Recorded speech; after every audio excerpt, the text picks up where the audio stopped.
It was highly anticipated, and it turned out to be a spectacular show of patriotism. Jamaica used to have independence parades in the capital regularly, but it's been 14 years since the last one. Many of those who lined the streets or danced in today's parade had never seen anything like this before. Me enjoy it, man. Me enjoy it. I made the effort to come out with them today to ensure that they can experience this float parade to see what Jamaica independence and Jamaican celebration is all about. The mayor of Kingston, Delroy Williams, was the patron. Miss World 2019, Tony Ann Singh, was the queen of the parade, which attracted more than 1,000 costumed participants, with many thousands more cheering them on.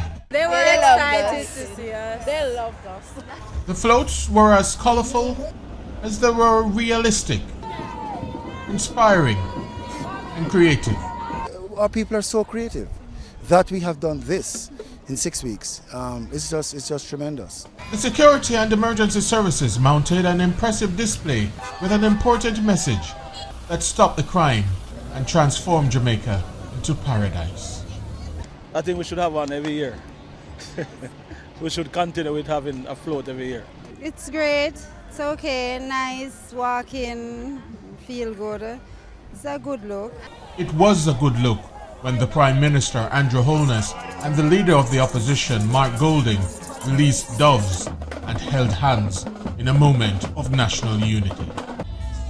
The organizers, led by the Culture Minister, Olivia Grange, said they wanted to project unity, peace, and one love.